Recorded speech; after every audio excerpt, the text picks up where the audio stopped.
Especially with this, I don't necessarily feel comfortable expressing myself in all the ways that I am and will continue to do in making this grow. But I've also learned that sometimes the best things happen when you just allow yourself to get lost in something that you don't necessarily agree with or know or feel is right. And you just say, okay, I'm going to do this and see what happens. I feel like a lot of times in history, some of the best people that we look up to and we appreciate have the same type of story of like, I was doing this thing.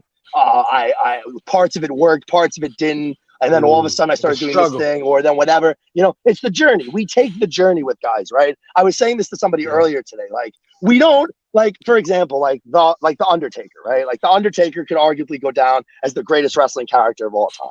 But how did people connect with the Undertaker, right? People connected with the Undertaker in the beginning as he is this dark, spiritual, undead human being that is not natural. You can't beat him like a normal person. He's undead. Like there's something on a higher level, and it's scary and it's intimidating. And when you first get to know this character, you don't necessarily connect with it in a natural way, but then you connect to the stories that the character tells, and you follow each story and each rivalry and whatever it is. And as they keep when he going, gets up like this, the character grows and evolves.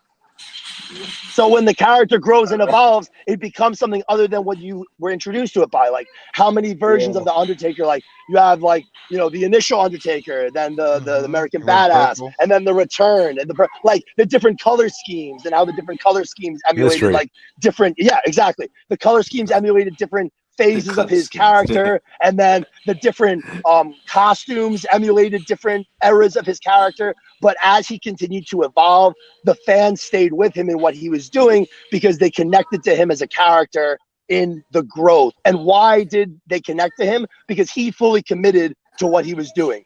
Like, I think we all know at this point, like maybe the Undertaker didn't necessarily agree or feel like that character was going to be the legendary thing that it became, but he committed to it and he stayed grounded in it and he never faltered and he was always in gimmick.